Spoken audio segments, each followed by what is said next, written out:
edition of our program Q&A with Smith Toby. Mr. Toby is the Deputy Presidential Press Secretary for our country's president. And every other Sunday, we sit with him to ask him the tough questions that we have for the office of the president. Our goal here is to make sure that Liberians hear from their president on the issues that are happening in the country. And Mr. Toby is the one to do the answering of those tough questions, while Dennis Jah and myself do the asking of those questions. So if you can hear us, we will get started. Somebody just said, Dennis, we are loud and clear. And so, folks, as always, hit that share button for us quickly. Mr. Toby just told us that the questions we got for him today are well-rounded and tough. And that tells you that we are here to do what we do best by asking the tough questions. My name is Anthony Sier. I am co-hosting with my partner here, Dennis Jah. And as usual, our guest is the Deputy Presidential Press Secretary, Mr. Smith Toby. Dennis, I am excited. I'm ready. I don't know about you. It's over to you. Well, it's always refreshing to have the Deputy Presidential Press Secretary, Mr. Smith Toby, in the House. I learned from civics, people like to say the government or the government is, and I like how you put it, is our government, because government is the government of the people, by the people, and for the people. And so Mr. Toby is representing the office of the president as a deputy press secretary, who's going to answer a few questions from not just us, but from the Liberian people. And we always find it exciting that Mr. Toby can take up his time. We also thank the office of the president because for allowing Mr. Toby to join us and speak to the Liberian people. Mr. Toby, once again, welcome to Focus on Liberia. We are glad to have you. Well, again, let me say thanks to the team and let me welcome you back on our last edition. You had some other family issue, but we are happy to see you back on the show. It speaks about the unity that the both of you bring to your presentation. And so we are also happy to share our time with you, again, speaking and answering to your inquiry. And every time we do this, we come with the passion of disseminating information. So I'm very happy that we are back on another Sunday and with your barrage of questions. We hope we will do justice to your viewers, your followers, and I hope they will follow the show attentively and make some very meaningful contribution to the discussion. So it's my pleasure. Thanks for having me in here once again. Thank you, sir. We want to also welcome our viewers from across the globe. This is Q&A with Mr. Smith Toby. That's the Deputy Presidential Press Secretary, directly from the office of Dr. George Mane Bakube Fokekro Uya. Mr. Toby, we were all shocked when we heard that my friend and someone I know personally, Minister Mobutu Vlad Nyepan, was now well. And I know the president probably have seen him. Any update on the condition of Minister Mobutu Vlad Nyepan? Well, just a few minutes before the show, trying to cross-check my information on some of the issues we were about to talk here on this show today. I can reliably inform you that Minister Nyepan is responding to treatment here in Liberia at the moment. The situation that happened over the last few days was very critical. We've heard different comments from Liberians, again, not thinking positive about the health condition of another Liberian. Some are offering prayers, while others are opting for something negative to happen, but God be the glory. The minister is responding to his treatment here. The government has started making all necessary preparation to make sure that the minister seek further medical treatment. There are countries listed. The arrangement, I'm told, is nearing completion.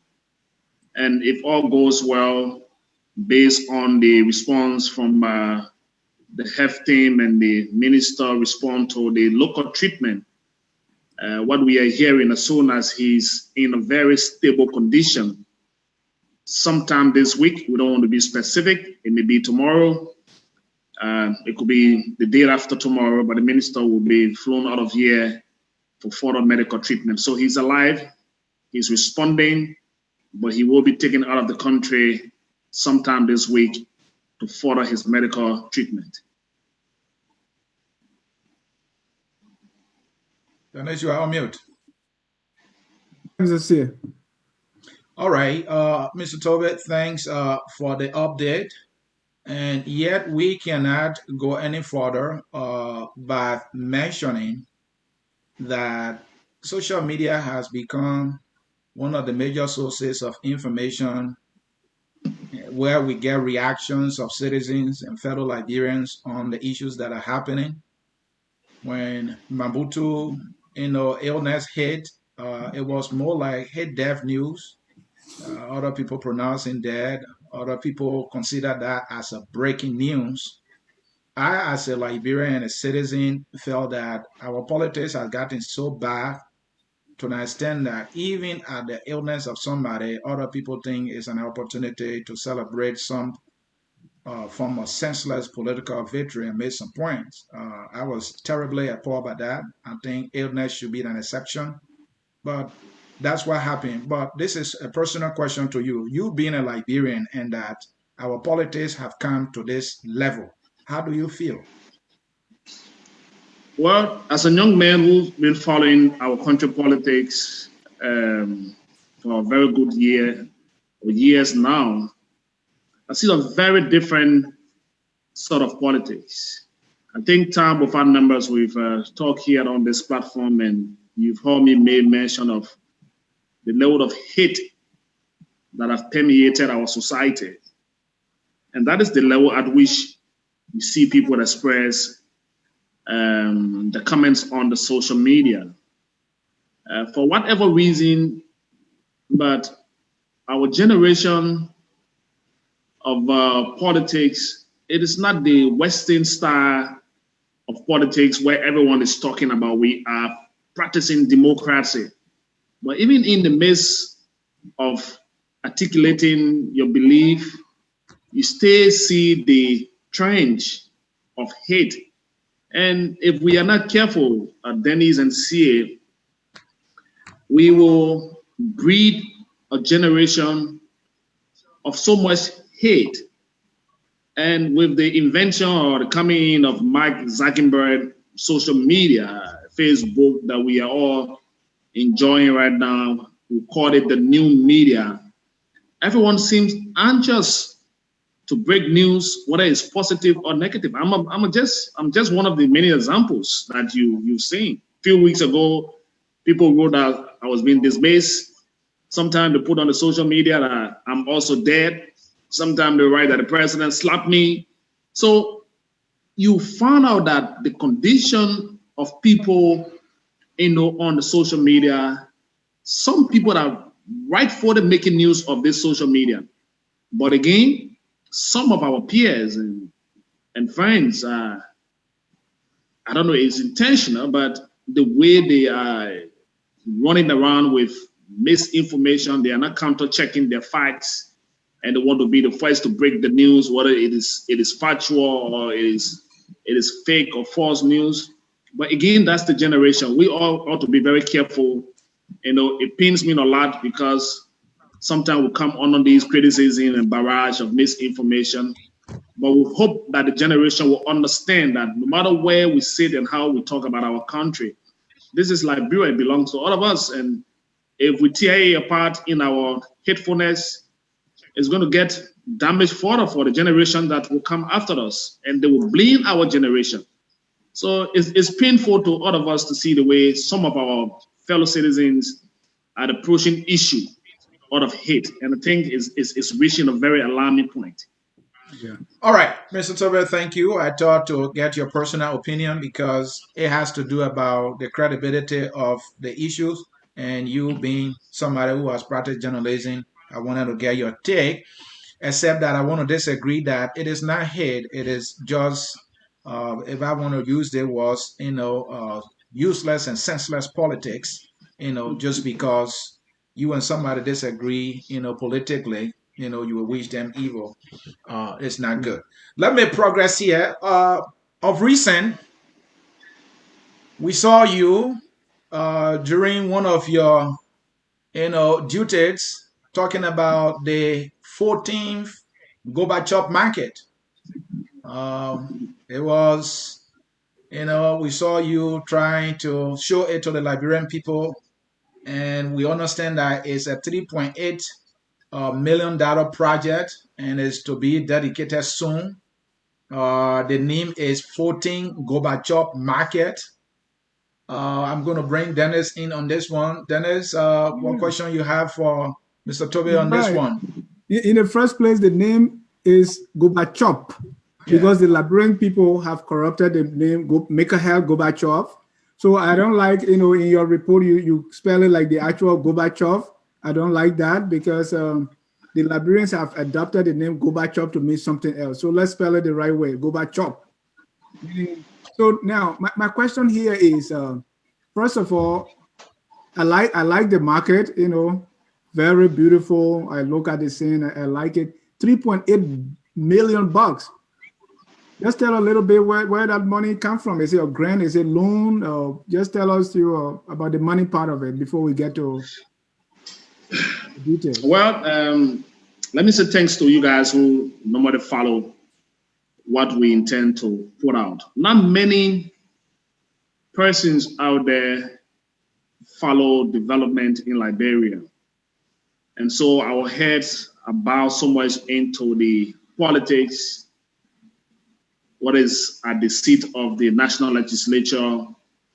But there are several other projects taking place around the country.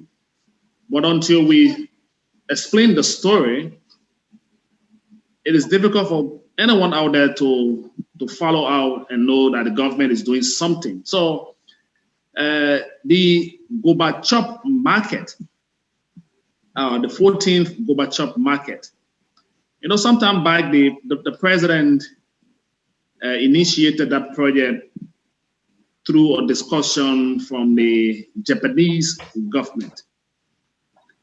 And good to the effort of the government of Liberia, the government of Japan made a commitment to the government of Liberia through the diplomatic conversation to fulfill what the president was opting to be constructed at the site. Remember, the market is situated at the old Omega navigation site. That tower were being destroyed many years back. And then former President Ellen Johnson Sirleaf also built another market in the same vicinity. And it is at that same point, because of the space, that the president decided to put up something very unique that will relieve the business population from the Gorbachev market into that facility. So it started a few months back with the commitment from the government of Japan through the Liberian Agency for Community Empowerment list, implemented by a company called BMC. And the total cost of that project, like you all made reference, is around $3.8 million. It is a steeled complex. It is not a wooden or plank complex. So it's a steeled complex. And the facility will carry about pretty close to 6,000 plus marketeers. Those marketeers will be relocated from the current Gorbachev market that is in the densely populated red light market. Remember, there's ongoing road work taking place around the red light area, and that place has been congested for several years. So if you get to that place, you see the condition of the marketeers there. has been deplorable. So when the president had a vision and talked to the Japanese government, he and the Japanese ambassador, the creditor near this capital, led an array of government officials to the site. Yeah. And the place that you see there was a very huge swamp. They had refilled that place with a laterite. They broke the ground for the project. The project started, and now it is completed and will be dedicated in the month of September, or in this month that we are currently speaking to you.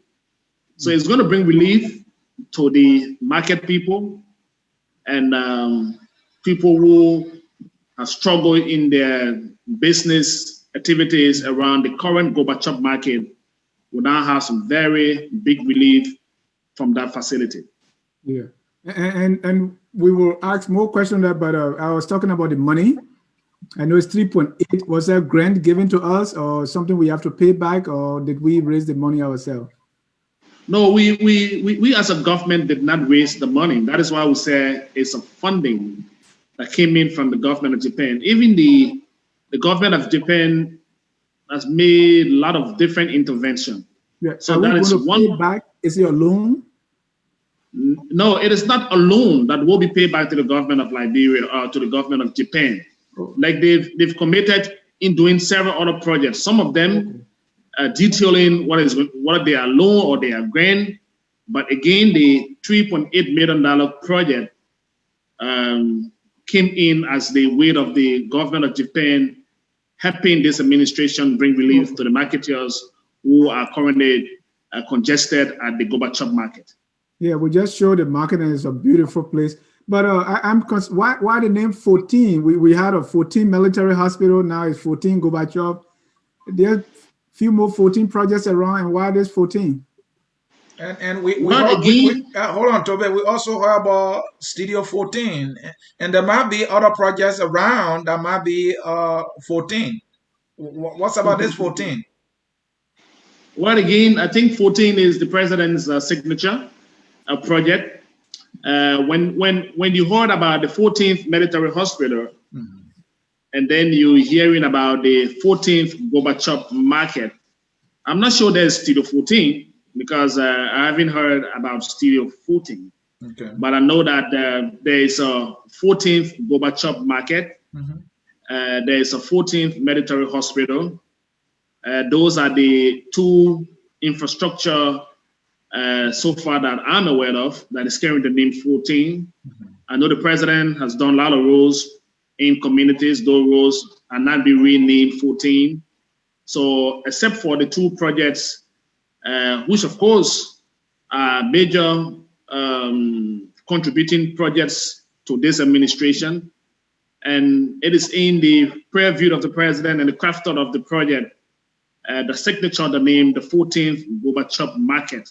But again, I'm not sure it is because of the 14th that is attached, but it's about the service that will be rendered to the people of the country by the structure that is being located at that particular vicinity. Right, and it's why I asked that question is, I mean, it's as you said, it's coming from the president of a 14 Jersey. You know, as a sitting president, naming things after yourself, you know, while you are in power, like even here in the United States, there are laws that will prohibit the president, the current president's face being on a coin or a bill. So when the president in power, things are named after them, it will look like, you know, some form of self-glory, if I may put it that way. Unfortunately, there's not a coin here that carries the picture of President Weah. I'm not sure we got monies in our economy that carries the picture of the president. But again, our African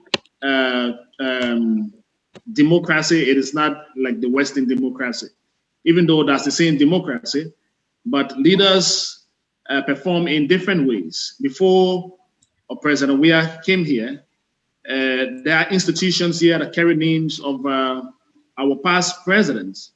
Whether they self-impose those names on those institutions or it was being given to those institutions by other Liberians. But again, it is our way of recognizing the effort of our leaders. So we got Tottenham Boulevard, for example, named in honor of one of our former president. We got Tottenham High School. We got J.J. Roberts schools here. You know, we have people, past presidents here who have been recognized or who were recognized with the names placed on major streets and highways. Yeah. So, for example, if there's a 14th military hospital, the 14 will reminisce the jersey of the president, but it is not George Manawia.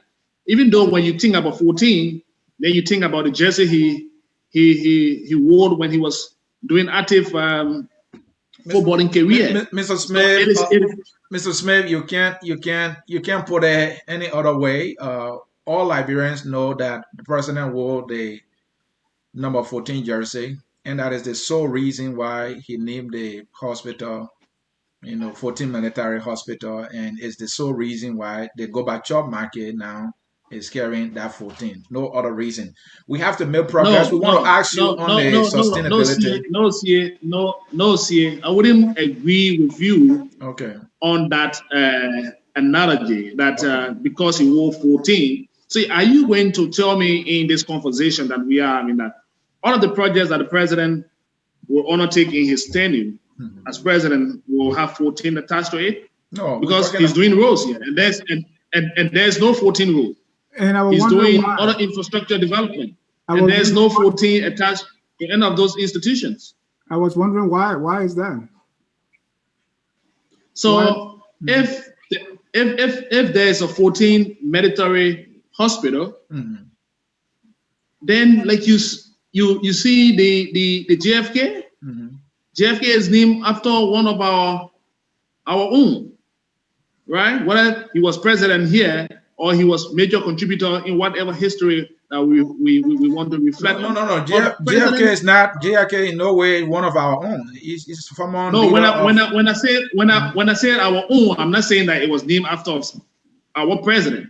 But if another president name can be attached to JFK, what is wrong to say 14 military hospital and 14 Gorbachev market? I don't get it. Is there something wrong with that? We're trying to ask you. We're just asking the question. We are get not but let's move on. The portion of adding 14 to Gorbachev market.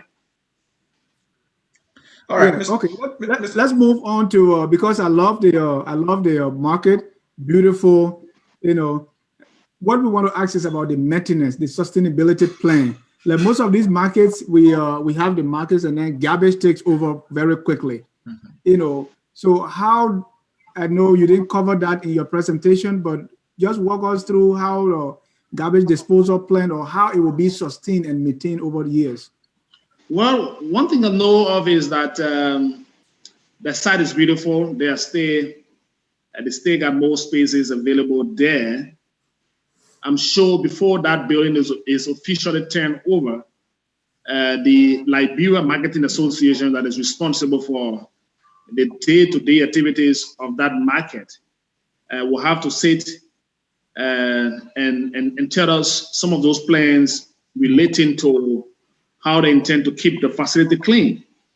Besides, this is the first market that is fenced with security booth, generator house, and a lot more facility that comes with with it. So I'm sure that even the marketers that will be making use of that facility will want to see it clean. Garbage disposal will be a very big concern to all of us. Maintenance of that building or that infrastructure was also a very big concern. The Liberian Agency for Community Empowerment will do some of the initial conversation around the maintenance, but as soon as we can get hold of the maintenance plan and the movement plan, again, we'll come back here and inform the audience and, of course, inform you how that will happen. But as we speak, it is being completed. It is yet to be turned over. And I'm sure turning over will include the maintenance plan and, of course, moving forward. Yeah, and sorry, my final thing on it is, if I were to suggest, because when I look at the facility there, I said, we could also have like a playground for children. Market people are, the people who are in the market selling, Their children can be there playing, right? We could also have something like a plaza where you can have the salon, barber shop, some places where people can sell their food and make that area just like you in America. But my question on this whole thing here, Mr. Toby, is before some of these projects come out, is there always, and not just this, we're just using this market as an example, is there always a feasibility plan?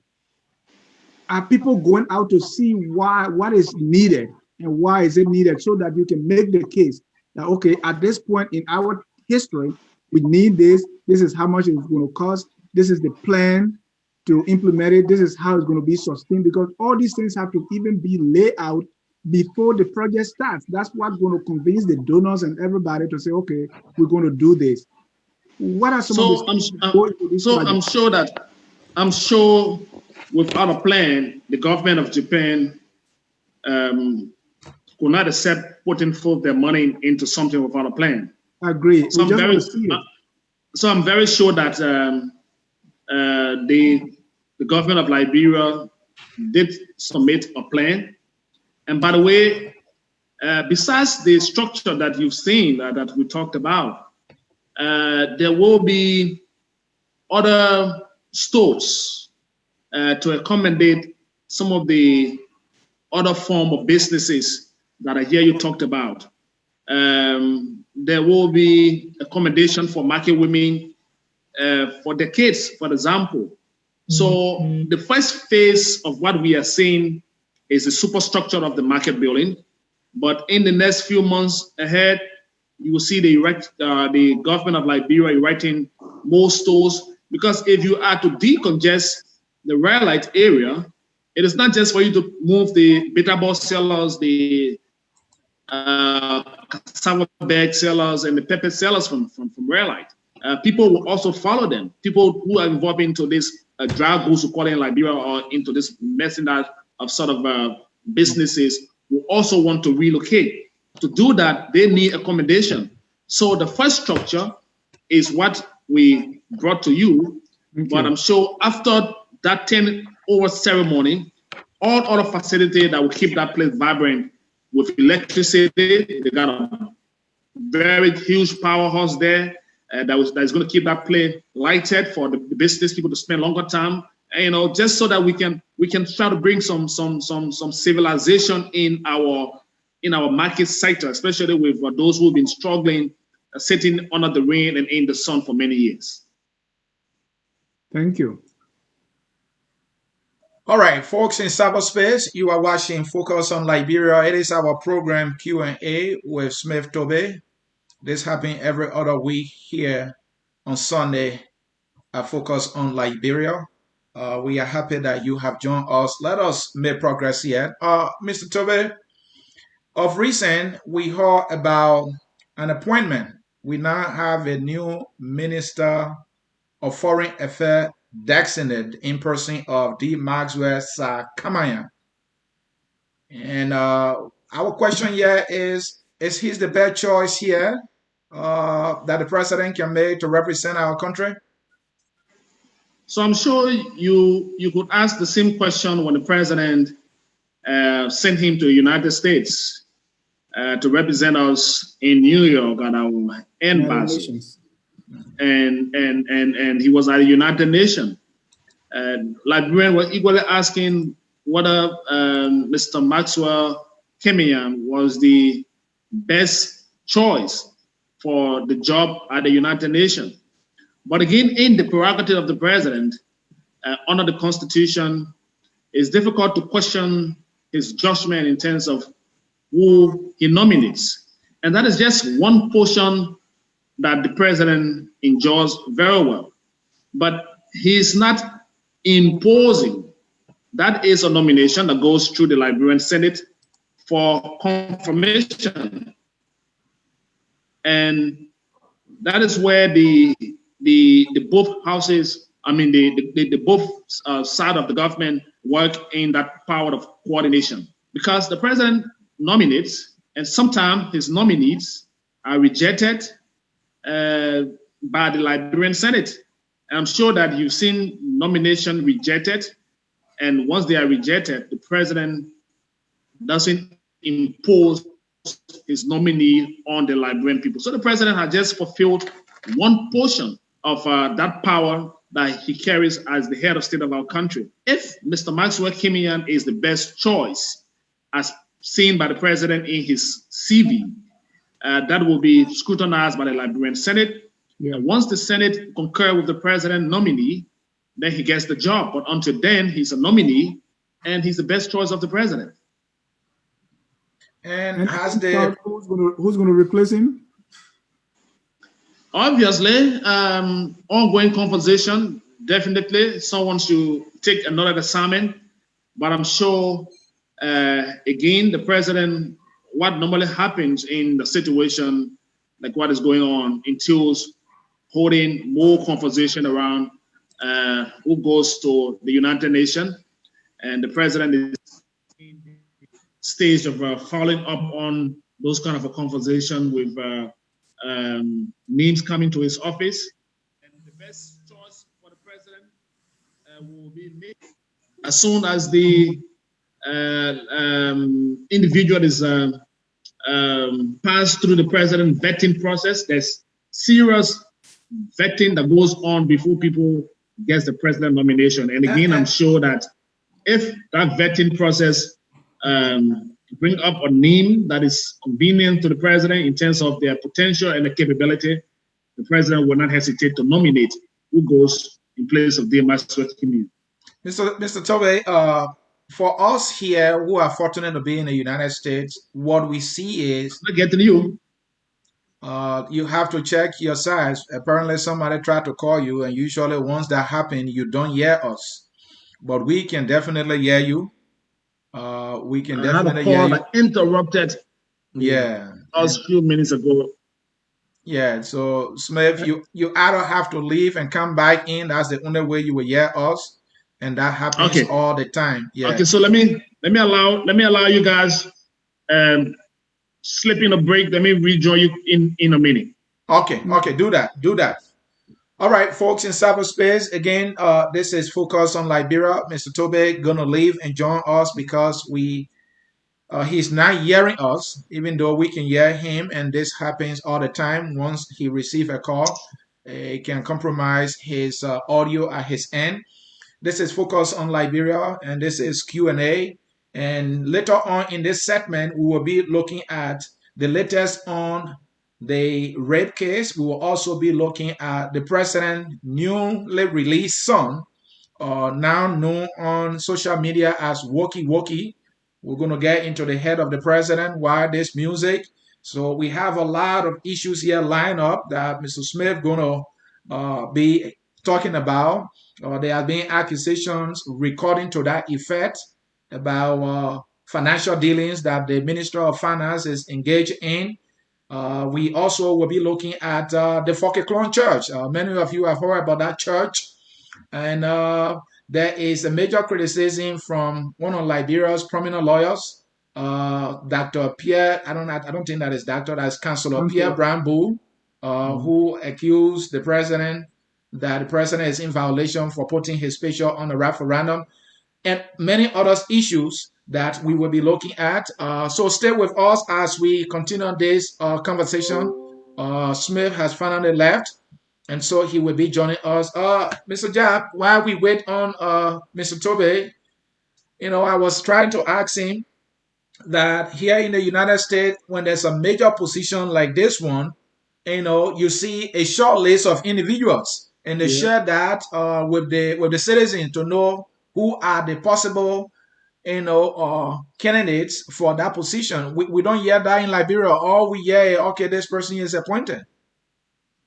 Yeah, people do that to gauge the public. Sometimes they float some trial balloons to see what the public reaction will be. Mm-hmm. But in our case, that has not been the case. We just hear the name. Mm-hmm. I don't know. That's supposed to mean that the feedback from the public is not so important, or it doesn't factor in. But again, you have, as he correctly said, you always have the Senate. Mm-hmm. As the second checkpoint. Mm-hmm. And we are the one who keep electing them. Mm-hmm. So if the public opinion on those kind of appointments is not really sought, the next checkpoint should be the Senate.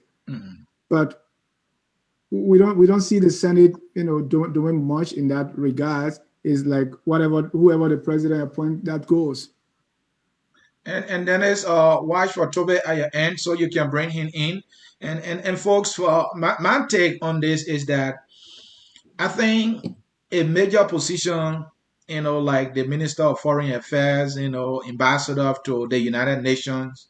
I'm not saying the way they're doing is wrong, but I think it's good politicking too to say, hey, we have this number of persons shortlisted. Because the thing is, then there's sometimes somebody in the public might know something about a particular candidate that maybe the president, does not know about, and that person might be able to bring that to the attention and save another or Nambodiki situation. That is why sometimes it's necessary that you share the short list of individuals you're looking at, with the public, and then you make your final pick. Yeah, but Mr. Toby is back. Mr. Toby, we're going to move on to the next issue. No. Before you go to the next issue, I heard you guys making some comments. We're not gossiping about you, Mr. Toby. No, not really. But the point you guys are raising, that the short list, appointment is not done on a single name or nomination. Will never come on a single name. Right. So even if the president passes over something, and it goes to the national legislature, I heard CA talking about whatever the president sent at times, passes through the national legislature. That was me. If that was the case, I'm not sure we'll have the issue of Namudiki. Remember, he was first confirmed by the same Senate, right. and he went back for the second time after he got nominated by the president. Right. He got denied. So there is nothing wrong if the president nominate an individual based on what he's seen as a president, right. and goes to the Liberian Senate, and that person gets denied. So we are having, a situation that we can always, relate to, but it is not in my right judgment that the president's short list should be made public. If there are issues with individuals nominee, those individuals who are having problem have their direct representatives at the Liberian Senate. Right. It's just good to pass on those information to the Liberian Senate, and they will checkmate, because the president would not have to come to ask all of the questions. Mr. Toby, the good thing about this is that it shows some semblance of transparency and openness. It also kicks away a little bit the issue of secrecy around the office of the presidency. Because if the president does a short list, or maybe you from the office can say, hey, the president has yet to make a decision, but these are individuals that are being considered. It's good politics to me. So right. people keep talking CA, you live in the West. You follow the international media a whole lot. Right. I'm not sure, for example, if President Donald Trump is about to appoint his Secretary of State, he brings all of the nominees to the American public. No, so we hear about a short list. We hear about possible. Mr. Sia, so that's you will hear about the short list, but you will not publish the short list because it is the president's decision. It is his prerogative to bring out the name, and that person goes to the people's direct representative. So, if, for example, if you have a problem with D. Maxwell Kimia or with any nominee from the president's office, if you got issue on their credential, the president passed on, you can send it to the Liberian Senate, and they can draw the individual attention to those issues. All right, fair enough. Let me progress, Dennis. Right. The new song. When I listened to the song, the president has just released a song. I think what we heard before was where he released the song. But then let's see if Toby can sing that song first. It's Studio 14. No, I don't think Toby has that voice. But I think he can do something else better, which is that song came and it's about Miss Earth, and about what we hear there is, first of all, what's the title of the song? Is it Woki Woki? And what is that? So let me ask the both of you. And when I saw some of your questions this evening, it became comical to me because you are muted. And like someone try to call him again. Did Okay. music before. Okay, good. This president, before he became president, did music. Yeah. If you have forgotten, when he was even playing football, he was being featured by other superstars, and they were doing music. So he found that music is in our president's DNA. Yeah. It is part of his life. We are not questioning that, Mr. Toby. We're not questioning the past. He's president now. He has so much responsibility. No, Mr. Sia, that's even not the question. So, the question I just are you going to consider what the president does with his leisure time? You think if he's president, no, we spend on everything and there's no leisure time of the president? Title. The song is about a competition that is coming up. Okay. A group of Liberians doing a song for Miss Earth that the president feel upbeat about, and he's thought to make his contribution to the song, featuring other artists on the song, because he feels passionate about, joining young people, joining people of all sectors of our country. And this is not his first time doing music. And he took that specific time off his leisure schedule. Right. The president runs a studio with hundreds of Liberian musicians or artists signed onto that studio. By the way, I hear people say... The president runs a studio? When I say he runs a studio, that means there's a studio that the president brought into the country that is hiring or bringing up Liberian artists. He also goes to studio when he's off his leisure schedule.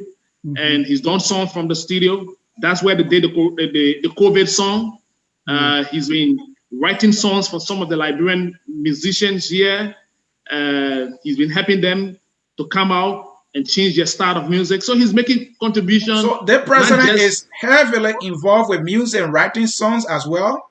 That's what he said. Yeah, the president I just want to be sure, Dennis. Yes.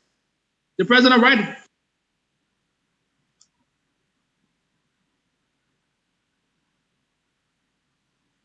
The tribute song to Youngblood was written by the president. He wrote the song and he found a guy to sing the song. So when the president is having some leisure time, and everything in his leisure time is go to the studio, help other people improve their skill, and he writes songs and people sing those songs, and we all enjoy the songs. Yeah, I enjoy the song too. But here's my question. And what's the question? Since the release of the song, there have been, reaction from the public. One group said, Liberia, we are blessed. The God is the God of double. We asked for a president, he gave us a president and an artist. So that's one side of it. Another group is saying, well, where does the president find the time to do all this in the midst of COVID-19? The economy is bad and all the different things. So where I want to ask you is, walk me through the president's typical work week. What does he do? And if you can also break it down into a typical work day for the president, so the Liberian people can have an idea as to what the president is up to, when he spends his leisure and what he does. So walk us through the president's typical work day and a typical work week.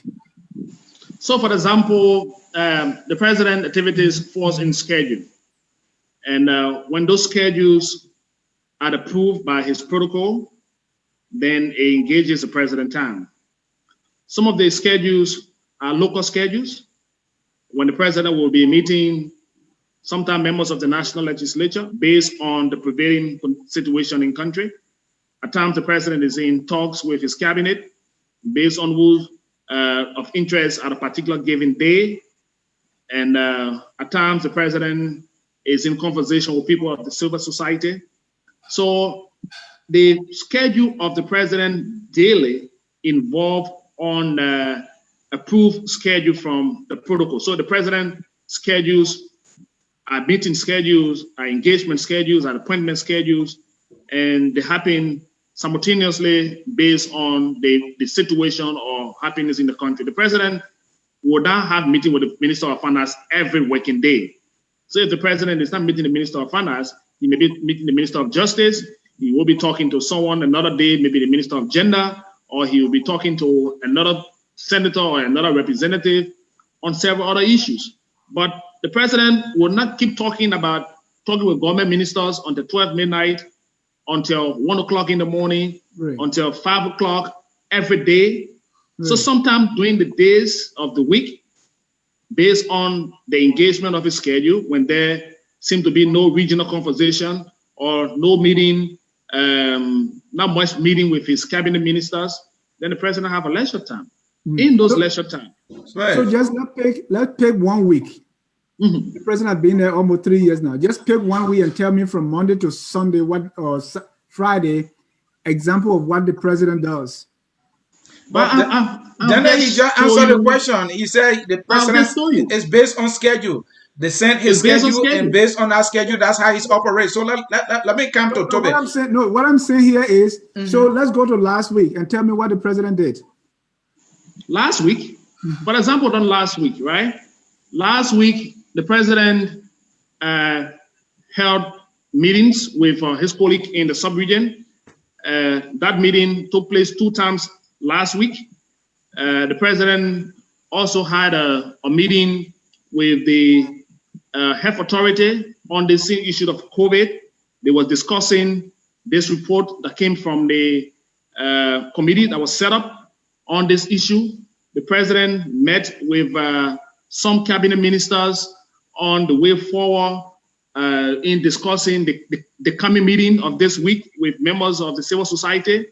Last week, the president also had an engagement with members of the education sector. So every time in the week, based on what is happening, engages the president's attention and on his schedule. So it may not happen in all of the weeks from Monday to Sunday or from Monday to Friday. But for example, the whole of last week, the president had several different meetings. Some of the meetings, some of those meetings came out with decisions that we're about to talk about. So the president is not sitting home or working from his work office and relax, and that is why he's doing music. Mr. Toby, this is out of curiosity. When was the last time the president met with Wisin Tapper, who is head of the rice distribution? Because this rice distribution, from my following of things, more like hotel for a couple of weeks. And I just listened to Tapper talking that they are about to resume. What was the reason for which the rice distribution was hotter in the first place? When was the last time the president met with him to make sure that the people receive the rice? This rice was intended to be given to people because of COVID-19. So why you think Professor Tapper had to provide the clarity that you are referencing? Because there were issues with the start of the distribution. Some of the institutions that were higher started to dupe the government of the distribution. People were formed selling the rice. Some people that were being hired to carry out the fair distribution started to flux the lakes. So the entire process had to come to a standstill to get re-scrutinized. And I'm sure that is the point that drew the president's attention. If we are to do this and succeed, we need to do it properly. So the process came to a standstill. The Minister of Commerce had a conversation. You are muted there. They keep calling the they've counter-checked all of their information. They've given the president the assurance that they've done all of the necessary check on the processes leading to the distribution, and they're about to recommence. And this time they are recommencing nationwide and not just Moserado as they started in the first phase of the exercise. So that tells you that the president have called in, they've questioned them, and they've mobilized their resources to get this process going nationwide and not just for Moserado County. All right, folks, focus on Liberia Q&A with Mr. Smith Toby, and we are here. We will ask the tough questions. Stay there. We will come to you when we finish posing our questions to Mr. Toby. Let me progress here. I wanted to ask a question about this Woki, what the president was trying to accomplish there, but we will make progress. Woki is the new song on the block. Let's come to the latest on the rape, Mr. Toby. On August 31st, a statement was released from the office of the president. We are aware of the interministerial task force that the president constituted July 29, 2020. The president said that rape can be defeated with unity of purpose. The president received a roadmap or a roadmap dossier recently. The president promised to invite civil society. The president said that there will be zero tolerance on rape in Liberia. So the question here is, after all these pronouncements and statements, where are we now? What's the update? I mean, it's time for action, don't you think so? Yeah, it is time for action, but we need to take collective action. And to do that is to bring everyone to the table. So now that the government have succeeded in understanding from the players through the presentation of a committee's report, that is the government findings as to why we are at this point in relationship to rape. Why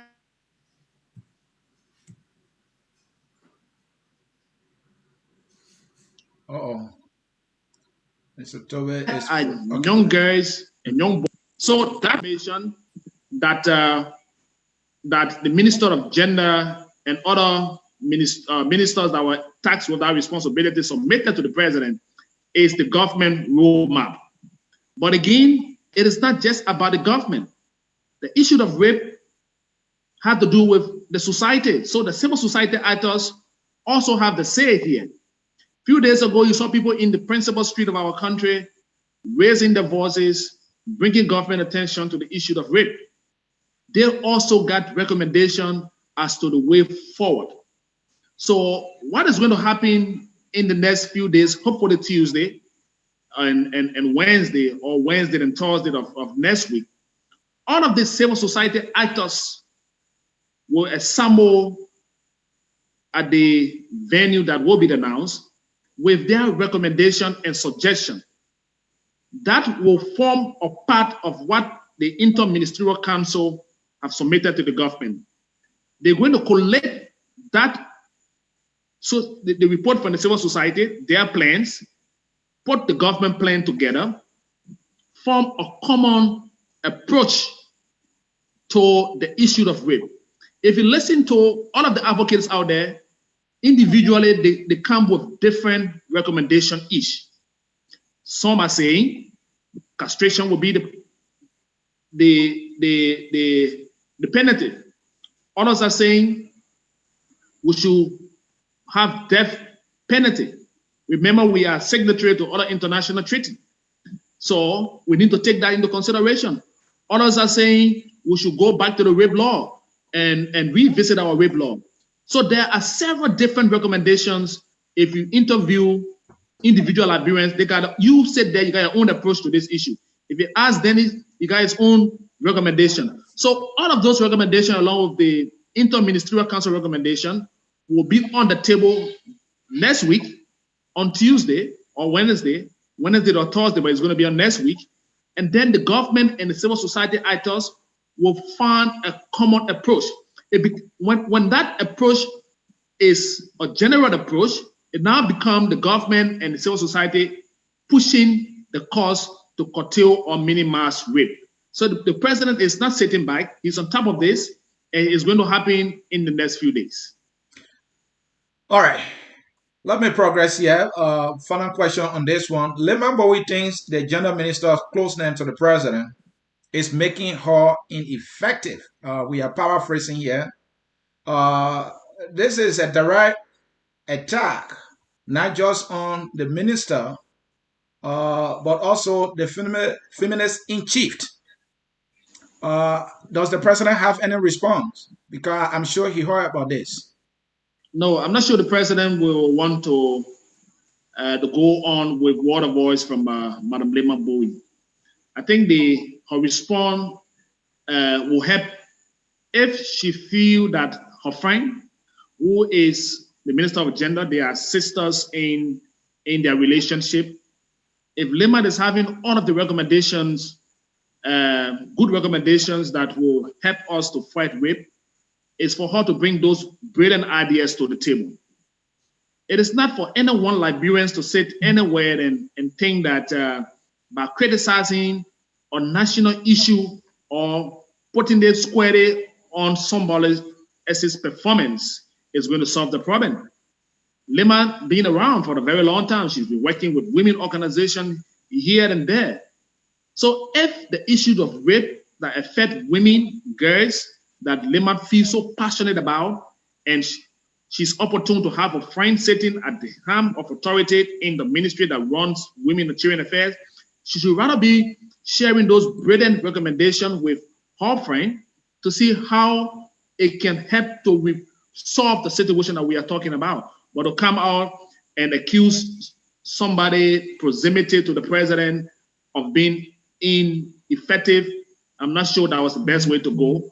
It is about time that we look at this generally, and instead of us being putting some being trivial about those kind of allegations. It is a national issue, and we all need to take it as a national issue. It is not about what the president feels. This president feels that you, myself, and all other Liberians should get involved with this fight. That is why he said with a concerted approach, we can defeat this societal ills. Mr. Toby, you sound more like the gender minister. That's how she responded to Lima Bowie's. And because we are talking national issues, the gender minister said, well, you know, we are friends. You're supposed to come. Let's talk this thing and all deny it. And you sounded right just like her. No, I'm not sounding like her. I'm even saying a caveat to all of us. You said that as a CA, and then you also got brilliant idea. If I ask you now what you think should happen, you will give me a recommendation. If I ask a CA about his side, he will give me another recommendation. How can we put all of those recommendations and select which one will fit our society? It is not just what all happened in the West can fit our situation. Liberia, we are entrenched into cultural activities. We got traditional people here. You got people intercepting rape cases and traditional leaders. How can we cut across? So all of those recommendations. So it is not for one Liberian to sit somewhere and squarely put the blame on another person. So what I'm also alluding to is that for all of you out there, and including Madam Lima Bowie, who think brilliantly about the approach to rape, is to send forth, if it is not possible to come, write in your recommendation, send it to the civil society. If Lima runs a civil society organization here, all right, come to the, bring a recommendation and let us all discuss it. So, final short question here, two short questions. Was it in Lima Bowie's right to have criticized the government, the president, and the general minister? That's one. And two, don't you think her criticism was legitimate? Look, this is one government that takes criticism. So I'm sure this government have learned a lot from criticism. I can tell you that for sure. Even though people criticize wisely, some people criticize unnecessarily, but the government do listen to those criticisms. Not everything that we see. Sometimes what you bring to our attention help us to tighten the screw in many different ways. So yes, Lima is a Liberian. She had her view on that issue.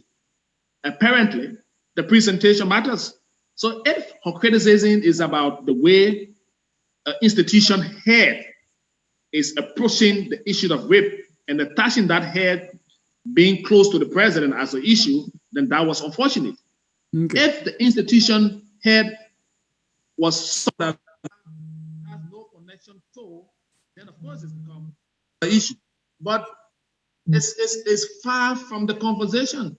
I'm sure they could talk about all of the issues, women related, and get on talking a lot more on finding a common solution to the issue. That will equally help the country. Thank you. So yes, this government take criticism, and we do take criticism in our strives to correct the issues once they are meant to be corrected. Thank you. Let's move on to another important subject, and that is election is coming. We are getting reports that there are some elements within the government. Again, I have an interruption on my line. Yeah, Smith, you can do the same thing to come by and make sure when you come in here, tell the Just a people not minute. to call you. Please, just flip in your break. Let me just come back to you, please. Just get me off your screen. I think what somebody said is to always put your phone on airplane mode when you are connected, then no call will come in. So when you are connected now, put it on airplane mode, you will still be able to talk to us, but you won't be able to, or do not disturb, not airplane mode. I think do not disturb, and then calls will not come in. All right. Again, So just rejoin you. You are watching Yeah. Q&A with Mr. Smith Toby. This is live on Focus on Liberia. We are focused on Liberia. We strive to educate, to elevate, and promote all things Liberia. We are glad to have the Deputy Press Secretary answering questions from not just us, but other fellow Liberians. In a short while, we're going to open our phone lines, but not until we exhaust all the questions we have for the Deputy Press Secretary. We have a whole lot to cover today. Mr. CA, how far are we doing so far with Mr. Toby? Well, what we're going to do now is while we're waiting for him to come back in, we are about to get into the segment that has to do with accusations about Samuel Twe using money to buy people over to get the CDC endorsed for a possible Falas victory. And we want to look at that. We want to see, where is the president leadership with this barrage of accusations against Mr. Twe. We know there were issues against other ministers that got fired by the president, but when it comes to Samuel Twe, we always having a Nambodike movement. So while we wait for Twe, let's roll those clips, and then when he comes back, then we can talk about them. So let's roll the first one. Here we go. How to you? I hold it here. What you're doing? I hold your menu because, oh man, I'm a young man. I'm not waiting to leave opposition there. I can't be doing the same thing in ruling party. No, they can never know anything. I don't think Bernard is supposed to know me. Poga and Momo, they know me from A to Z. You listen to me? Mm-hmm. I told that they're not Harley. I said anything that in a man that is bringing up from, they can discuss it. They are just a middleman. Their interest will be my interest. I will not be happy you can't sit down. No. You can't move from glory, you can't go back. No. No, right now, I'm moving from grass. I won't come to glory from grass, but I can't move from grass. I come to grass. Yes. But then you see, what I wanted you and myself to do, we will now have discussion with him when I could advise that if you were changing a single bell, even at 10, 15 minutes, because I will schedule a meeting for some our police and go so play. I will schedule a so time. We all will be sunny. Because for people to follow together, different schedule, without you, one of your person, it will somehow embarrass me. no, it shouldn't embarrass you. Listen, tell them. Because we're working together collectively, and when you met Poga, I know that one I said. Yeah, when you met Poga and Momo Johnson day before yesterday in a hotel in Boulevard Hotel, and they told you they couldn't do anything without me. No, that one is said. So myself too. Never do it. Okay, so my. They will never go without you too. They say. So myself too, I can't. Okay, so myself too, I can't go in a meeting without them. We're working together. The one that say not understanding me. What thing you say? I did not say we have any discussion with the minister. He will not go into although our brother Ali then engaging her in the process, but my other friends are not here. So now try to postpone it to so time. Yeah, so that one. Yeah, so that one. What you do there? Because I'm going somewhere right now. So that one. What you do there? Just convey our message to them and tell them sorry we didn't in any way disappoint. Okay, you know what we'll do? I will just put her on the line when I reach to him. Okay, no problem. That all you were able to relay that to him. Okay, no problem. Yeah, no problem. Yeah, okay. I'm waiting. You know, in fact, the gossip is that I had crossed over already. Prophet Key said it on his show that I took $6,475 US to cross over to the CDC. Wonder shall never end, yeah. Pile full of wish. Catch! Nigeria man can say, me know as I will guessing. Go to England, DC. Do I want to CDC? England, DC. Let me put it in the Roman way. Me know as I will guessing should go to England, DC. You listen. You sit down Google. You invite people. You G's. You recordings and all on the Costa show. You don't worry. Right now, I don't have the capacity to play the recording right now. You listen what happened. I was feeding for you. I was feeding for you. But say you're deciding now that way I want to put it now, we will fight. I'd rather go fight you. The campaign are coming, that nasty campaign. Look, we from the Unity Party, we know politics. We were trained how to carry on nasty campaign and to be bombastic politically. And that mean started attacking your well. That y'all use your able lieutenants, they start posting all kind of things about me on my name on Facebook. How I took money from y'all. Now you're listening to what I'm about to say. Y'all will know what happened. All right. The story goes like this. In 2018, when this government was inaugurated,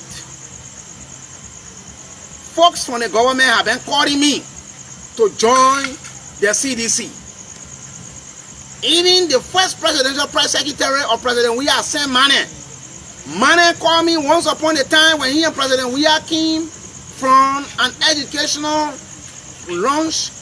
They launched some kind of education program in Kakata. They were coming from there when I fired them on OKFN.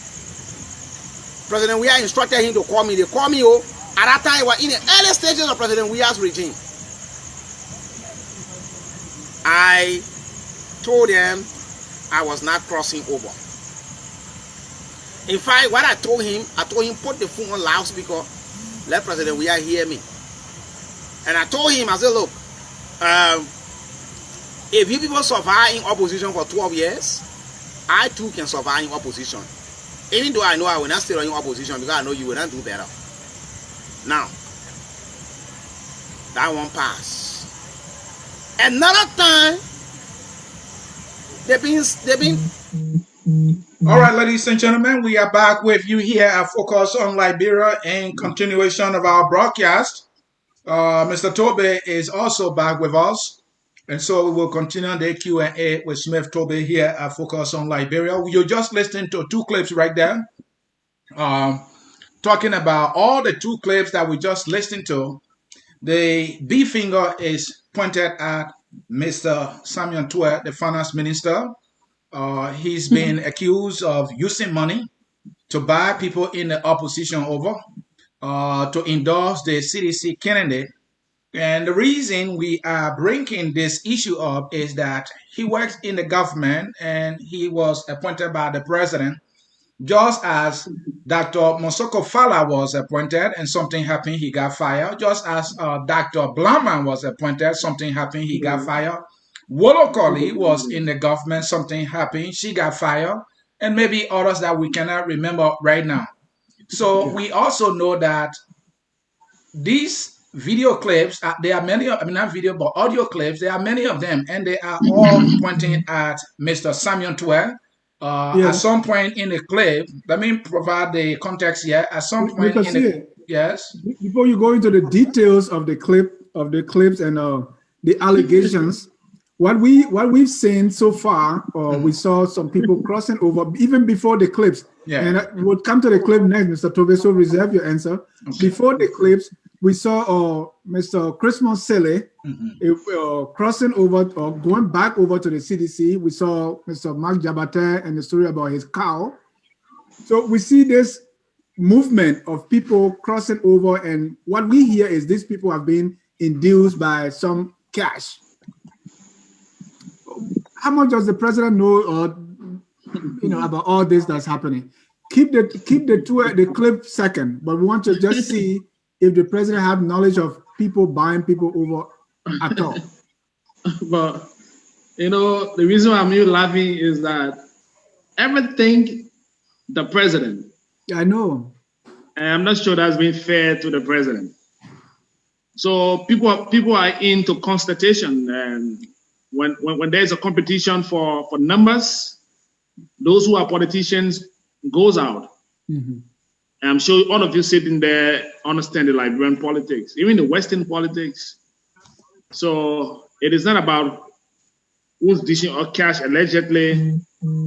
But for me to even tell you that, for you to even ask what the president made of somebody spending money or somebody allegedly spending money. No, I'm saying if the president here is hearing all this, because you see, a lot of time the president doesn't know, or no, we don't know. So we want to find out from you all this thing about people paying money to get people on this side or that side. Does the president know?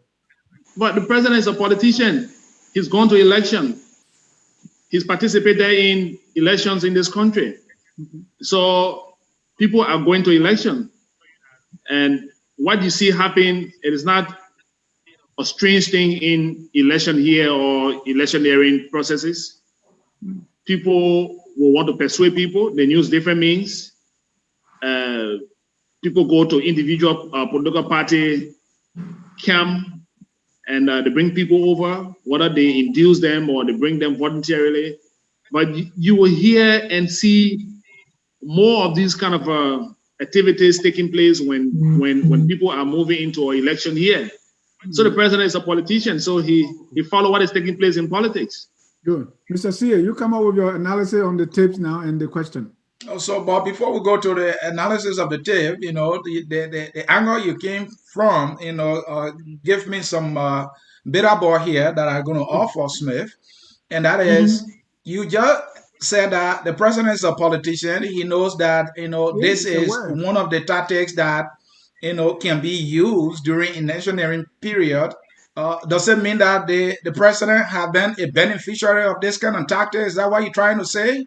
Because sometime back, when the president was in opposition, there were rumors that maybe he was bought over by this party and that party, and there was some inducement or money changed hands. So are you saying that the president knows this game? So the game of politics comes with a lot of different allegations. Some can be substantiated, some can be mere politics, some can be mere allegation without any facts to it. So if you follow our Liberian politics and you see the way even people vying for representative position, I've just returned from Banga today. And I've seen politicians move in the towns and villages along the highway. And what they are doing, they are disbursing cash. What are those who are receiving the cash from CPP or from NPP or from CDC? But everyone is playing the cash politics. And I'm not sure it is about people being loyal until we reach a point in our politics that people will be very sincere to the political parties and political institutions. I think that will also send a signal to the politicians who think that to even chuck people from one county to another county, which is wrong under our electoral laws. But these things are happening. In the next few weeks, you'll hear about voter registration. People are going to do a replacement of card. You will now start to hear people chucking people, moving people from one point to another.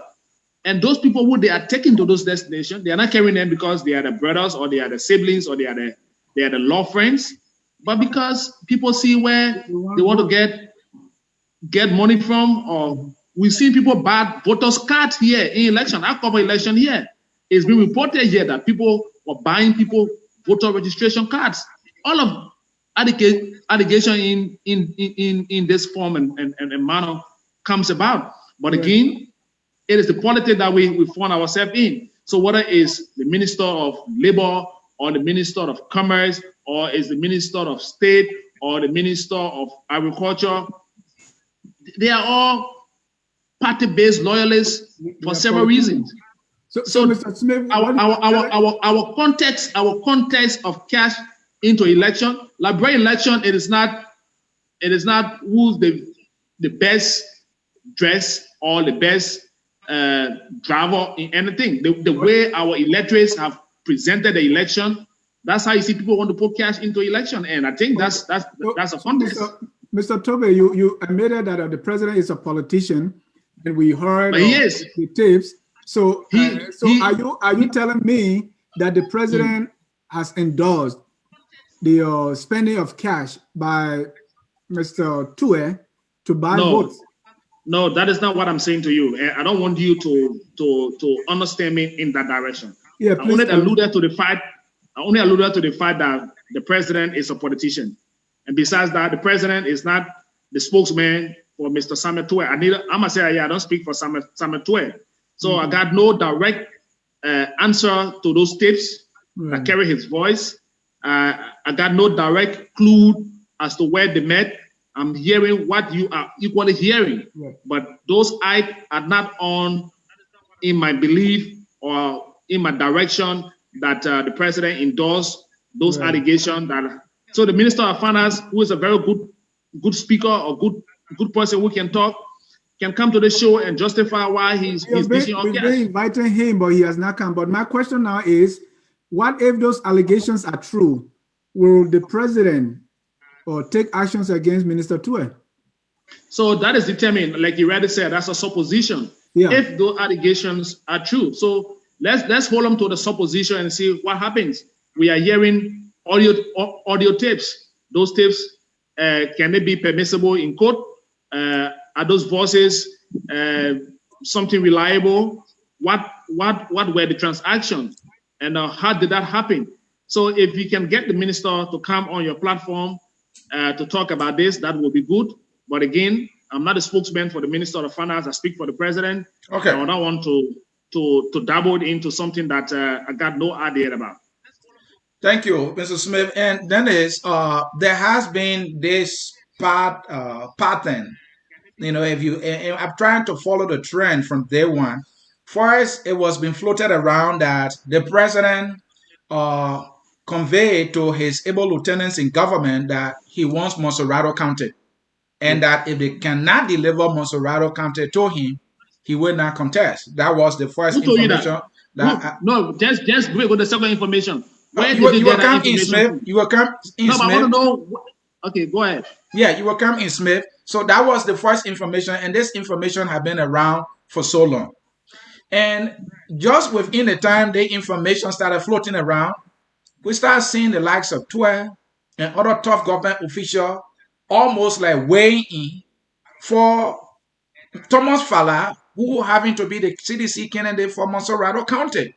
And then we saw people being induced financially, being alleged that others are being induced financially, the Manjabata, the Christmas Sele, and now it has gravitated to Noah or Zhao Gibson and others. We have these tapes, and the proxy for Samuel 12 mentioned the name of the minister.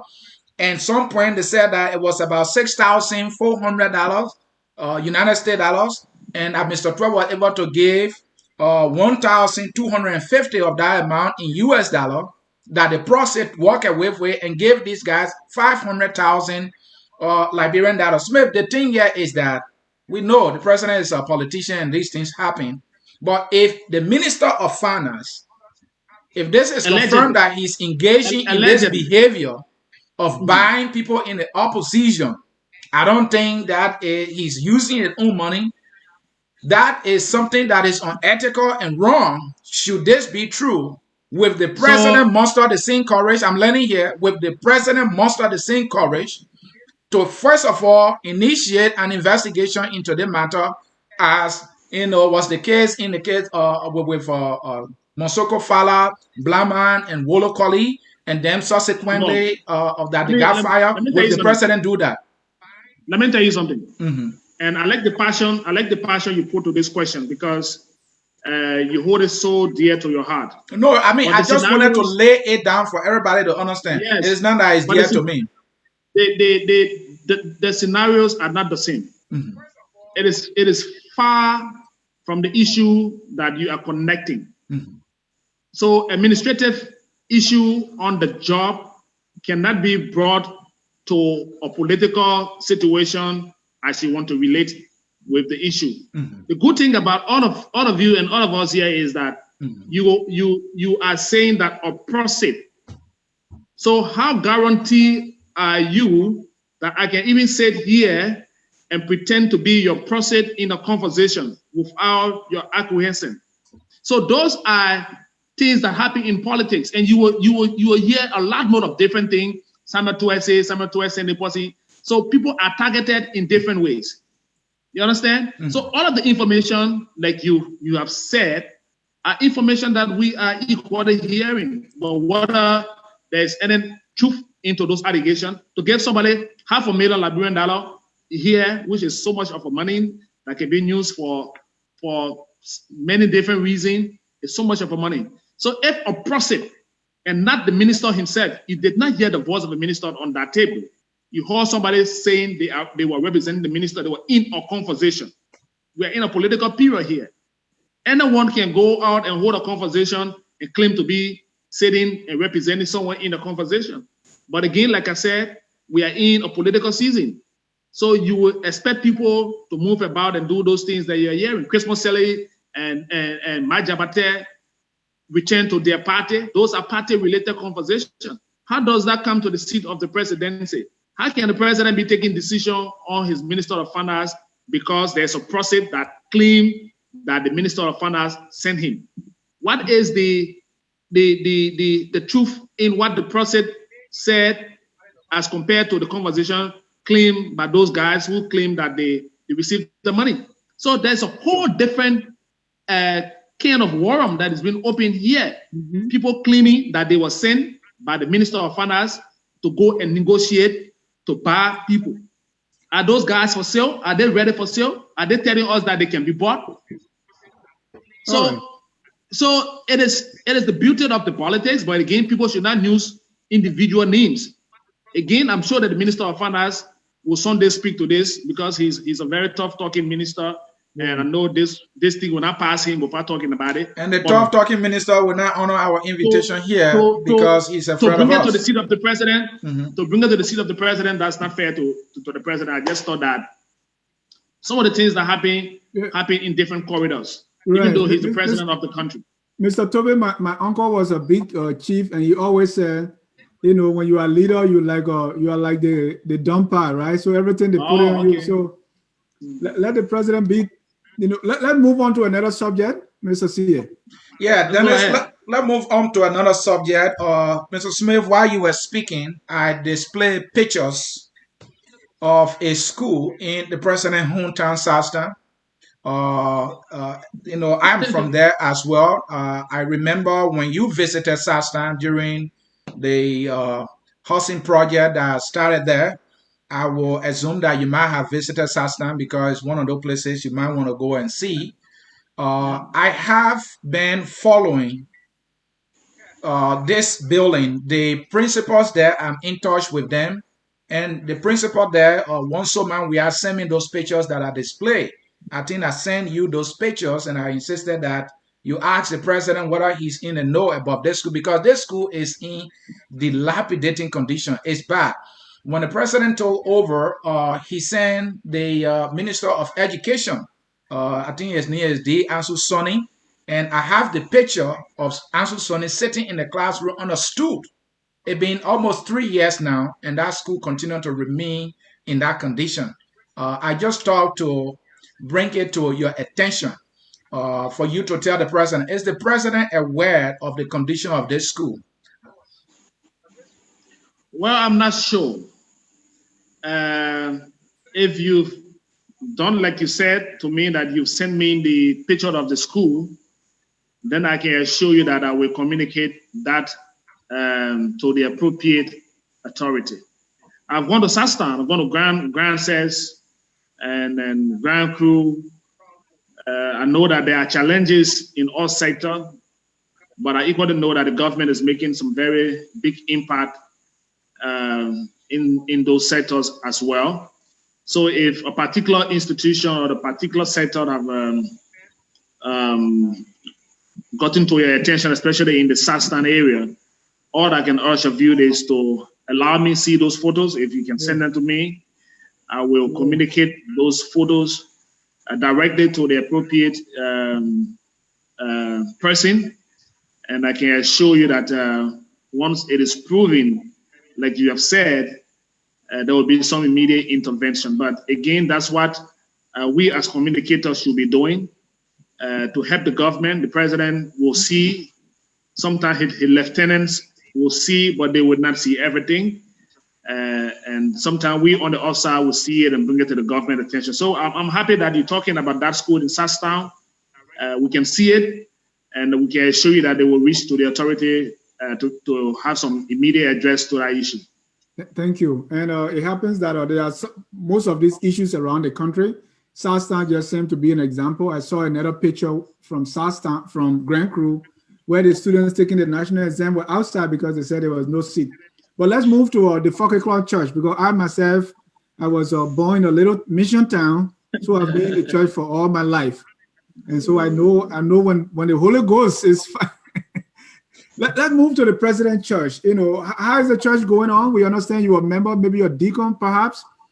So how's the President? Which of the church is the President Church? Well, the Fokker Club Church. The Fokker Club, or they say Fokker Club, Gentlemen, Family Fellowship or something like that. That church doesn't belong to the president. Okay, what's the story? The president is a Methodist. But who built it?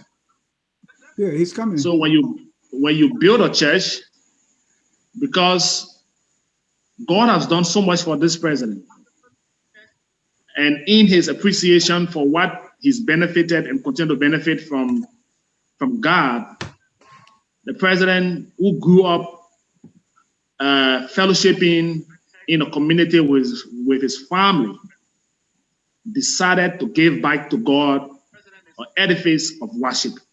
The church is not the president's church. The church belongs to a group of worshipers who goes there to worship, including the president, who goes to other churches to worship. But the president is a bona fide Methodist. Okay. So for people to continue to say the church is the president's church, it is true that he started the process and completed building an edifice that he's officially turned over. That church has its own pastor. There's a pastors now, because there's a lady there and there's a gentleman there. So they got the pastors, they got a whole ministerial board set. All the president does is that he goes to church to worship. The president goes to other churches and does the same thing that he carry on at that particular church. Mr. Smith, is the president one of the pastors of that church? No, he's not a pastor. The president is not a pastor. What is the president's role in that church, or his position, or what does he do there? The president is not a pastor of the church. What I see the president done not only to that church is that every time the president goes to church, not only that church, but all other churches that the president visits, he's recognized and he's allowed to speak to the congregation. You mean to preach? You mean to preach or to speak? To speak, not to preach. Okay. To speak to the congregation. And because the president speak in his motivation way to the people in the church, not only his church, he's gone to other churches around the nation, that he's been afforded the opportunity to speak to the congregation. The same happens when the president goes to the church that he's given to the body of Christ. So that church was built by the president, but it's for the body of Christ. And thank you. Everyone who believes in Jesus Christ can go to that church. Amen. Amen. Amen. Let's bring in our callers, and before the callers come in, we want you to comment on the reaction to Councillor Pearl Brown Bull. Say the president's name is on the billboard for referendum 2020, and she doesn't like that. Yeah. But hold that thought. Let me bring in our first caller. There's an overseas caller, so we want to get the overseas caller in right away. Caller. Yes, hello. Your name and where you calling from? My name is Frank Gibson, and I'm calling from Paris. Frank Gibson from Paris. Bienvenue. Your question or comment? Yeah, before I get into comments, I just want to know whether the two of you in the studio are journalists, or you guys are just talk show hosts, or for Facebook giving information. Facebook give information. Okay. Because, it beats my imagination that a trained journalist will just hear the recording not going through the authentication of those recordings and trying to blame the president and the finance minister into those things. You know, you guys live in the Western world. You guys live in an advanced.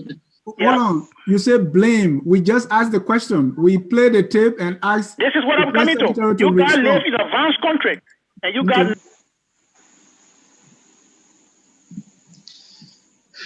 Go ahead. I muted him to bring him to you order. Will direct the question to the president's attention, that the president is in know of those things. It's very unfortunate because President, we have a lot of basic schedule to do to build up Liberia, to make sure things are unfolding. Why can't you talk to Minister Tour? Mr. Tour is a very tough-talking gentleman. I'm not too sure Minister Tour will be shy to come on your program, as he had gone on Spoon TV. I saw him on the Spoon TV live. He was interviewed, and he had gone on a lot of programs. So it's unfortunate that you guys will continue to bring in president's weird name in some of these things. Okay. From where you guys sit. Yeah, so, yes. Yeah, go ahead. Complete your thoughts so we can move on to the next caller. So, concluding, I want to speak on a little bit of Lima Bowie's comments. You know, Lima Bowie says she's a Nobel Prize winner. She interacts with a lot of international organizations. I think what Lima Bowie needs to do is to put in her ingenuity, her own power to see how best she can tackle these things instead of going on Facebook trying to cheap propaganda, trying to derail the names of competent and well-respected people. It's unfortunate on our part. This is the worst Nobel Peace Prize winner I've seen, and I think it is a disgrace to Liberia that Lima Bowie will be part of this Nobel Peace Prize thing. Thank you very much. Okay, thank you, Mr. Gibson. Mr. C, don't bother to respond to. Oh, another caller, Mr. Anthony Gay. Yes, sir. Yes, sir. It is a pleasure to always be here. First of all, I want to commend Mr. Toby. He's the only person from the government that really comes here, even though sometimes you get grilled, but you still come here. So, I mean, I want to commend him for that. And, you know, Mr. Toby, thank you for your courage and your willingness to come here, although this place is not too easy territory for you, but you always come here. I want to commend you for that. But I have a couple of questions for you. You mentioned that based on some of the criticism on Facebook, the government start to tighten some screws in your work. On Facebook. So if you don't mind to highlight some of those screws that were tightened based on some of the things that people raise concerns about, and the government see faith that they tighten those screws. Be specific, sir. Not a ballpark. Just give us specific one. If you 1 or 2 items, I'll be fine with that. Number 2 thing here is that we have the Constitution of Liberia. The Constitution of Liberia lay out ways how to deal with circumstances. For instance, if somebody breaks the law, how to go about handling that person. There is also an act or a bill for rape in Liberia. So when I hear the government talking about, let people suggest to the government how they want us to proceed with all of this, what happened to the executive branch, whose sole function is to execute the law on the book, those laws that are written by lawmakers, and the judiciary interpret the law, but the executive has every right or every power to execute the law. And Samuel 12 also, that's part B, Samuel 12 also forms part of the president's cabinet. I just heard a press secretary to the president that said, I'm not a spokesperson for the finance minister. Hello, you work for the president. Samuel 12 work for the president. And Samuel 12 is within the president's cabinet, which is the executive branch. Thank you, Anthony. But the individual act, how can I speak to an individual act? How do you expect me to speak to Samuel 12 individual and not a government act? Individual act. That is a function. Hold on, Mr. Gay. Hold on, Mr. Gay. If you're true, I'm just asking. So we can bring the next caller, Mr. Smith. No, because jot that down. Okay, hold on, because I didn't think to address the Smith at all. All right, Mr. Gay, are you done? Let me move to the next caller. All right, let's bring in the next caller, Keseli Double. I think that will be our last caller for the night, so we can let the Mr. Kesali Double, you are live. Thank you very much, Mr. Ja, and thanks to TA. I also want to say thanks to the Deputy Press Secretary for taking his time off most of the time to come on his tough film page. It's not a bad thing. Actually, it is a good thing, and I want you to admit to the fact that you take home a lot of issues to solve when you come on this page, which, I mean, that is a fact I want to believe. But, and I also want to believe that you know within yourself that most of the criticism that we post off here are not intended to ridicule the government or to bring the government down. It's all meant to better Liberia. We criticize because we want the best for Liberia. You are saying what you are saying to us because you think within yourself you are doing it for the betterment of Liberia. Likewise, we will criticize the government when we see the wrongdoing. And with the issue of Samuel Toby, the previous caller almost went to it. But my problem is with the president naming institutions, infrastructures that are built with government's money, not his private money now, with government, with the country's money, to be naming them after himself or setting precedent. I don't know, Mr. Toby. Does it really go in line with you? Or are you supporting it because he's your boss, or are you really satisfied with it from your own perspective? That's just my question. I don't want to go back to the past issue we discussed, but I mean, that just is for now. So let me ask you before you drop the line, is there any law that prohibits the president naming anything after himself as president? Is there anything on our law that prohibits that? No, not one. I haven't seen one before. But decency, you know what it is not decent. The first thing it does is that I said no. Yeah. So let's move. Decency will prohibit that. Mm-hmm. Decency. Okay. Yeah. That's what I'm saying. Thank you. Thank you. Oh, sorry, Mr. Toby. Stanley Marshall just called. Stanley, we have 30 seconds. We need to take. Stanley Marshall, you have 30 seconds with your question, please.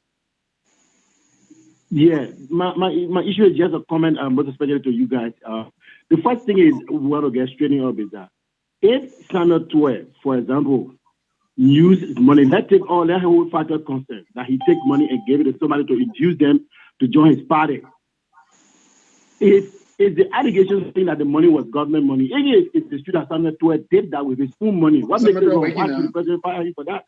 That's his money. It is his money. Until you prove that the money was not for Samuel Toby, it was government money. Samuel Toby has the right.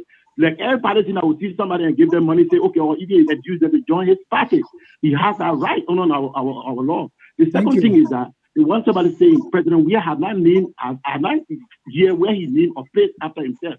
To say 14 military hospital is not George Weah name. George Weah name is not 14. 14 Gorbachev Market is not George Weah name. It's the number. So I've not seen a place here that George Weah has named after him. George Manuel Weah did.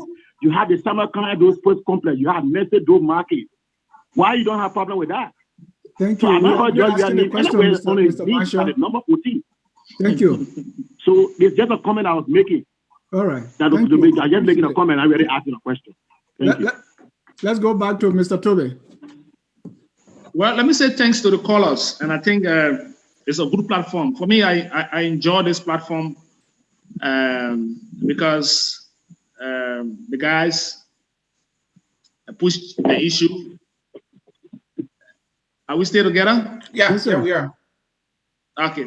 So I enjoy the platform, and the interaction seemed to be very rewarding. It is not about people wanting to praise the government or say all of the good about the government. And I heard one caller made mention, to be specific, on the issue of Facebook. The direct question I was trying to answer was, if the government do listen to criticism. So it is not just about criticism on the social media. Liberia right now in the Moserado area, the community radio stations or the stations in town here are more than 50 plus.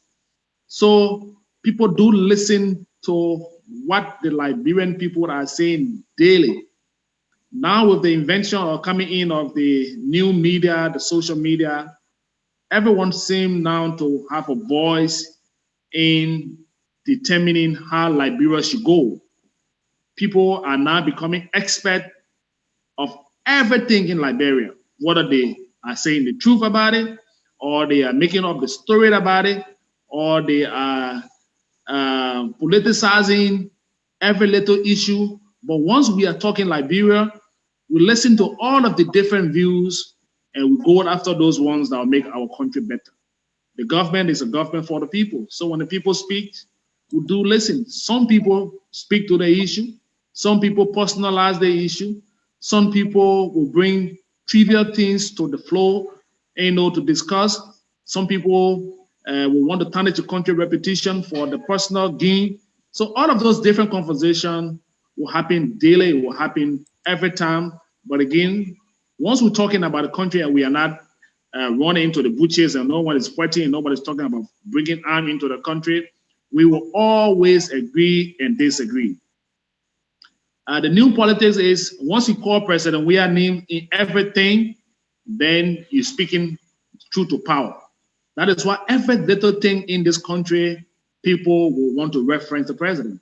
Some people think that once you say it is the president, then you gain recognition. But again, the president is doing what he was elected to do, serve the Liberian people.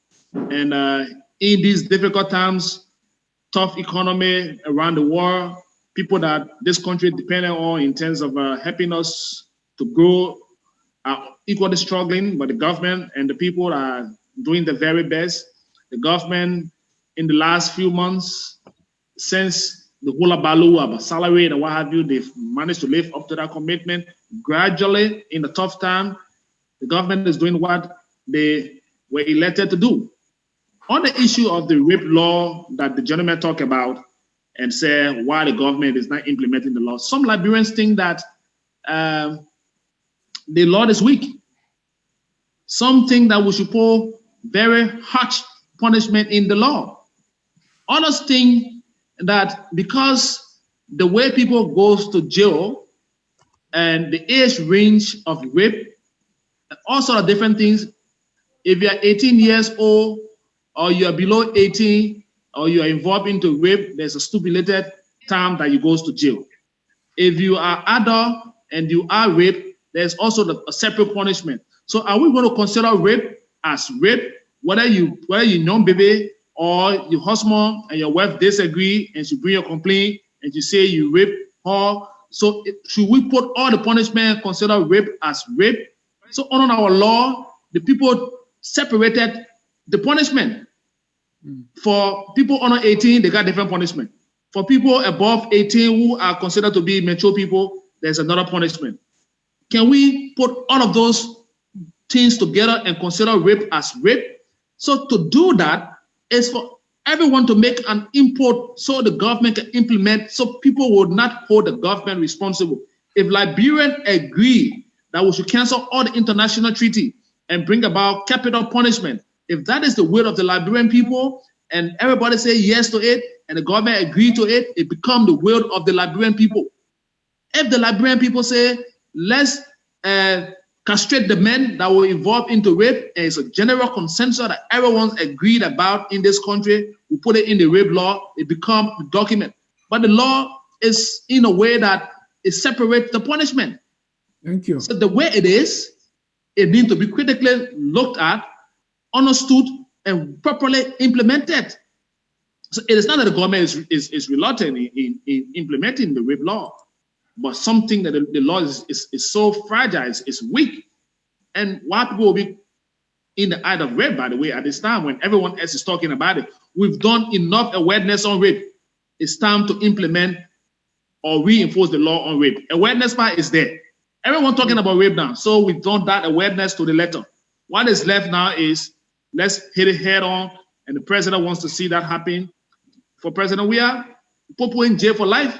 That's his feeling. But will everyone agree? Some people will say no. So your yes and your no will form one yes. Then we found a common approach to the issue of rape. For all of the other callers on those separate issues, again, Minister Toye is the Minister of Finance.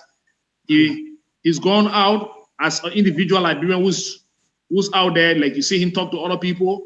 Those allegations, like I said, the voice you're hearing is not the voice of the Minister of Finance. Those are voices, interaction with people claiming to be representing the Minister of Finance. To claim that the president is aware of it is not being fair to the president. I just want us to bring those serious issues Mr. Toby, to the president so we keep talking about them. Mr. Toby, the question was asked if the president knows about it. That was the question. Don't mind the callers who are misinterpreting the question and saying... No, I understand your points. Yeah, I understand your point very well.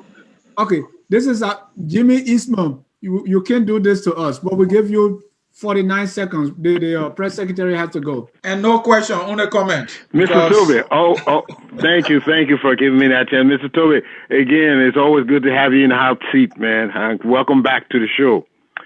But here's my question. You mentioned the thing of rape. Mr. Toby, awareness is one aspect of it, but it has levels.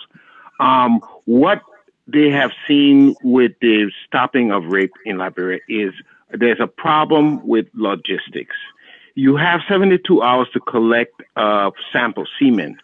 And if you are not, if the girl or the victim does not get to where the sample can be taken, then the case can't go anywhere. It can't go to court because there's due to lack of evidence. So a lot of times the cases are dropped because of lack of evidence, even when they are reported. The second thing is our culture. We don't like to, if we related to each other, so we feel if my uncle did it, don't spoil our name. The victim is talked to in such a way that they are afraid and withdraw their initial accusation. So that's the other problem. But what can happen?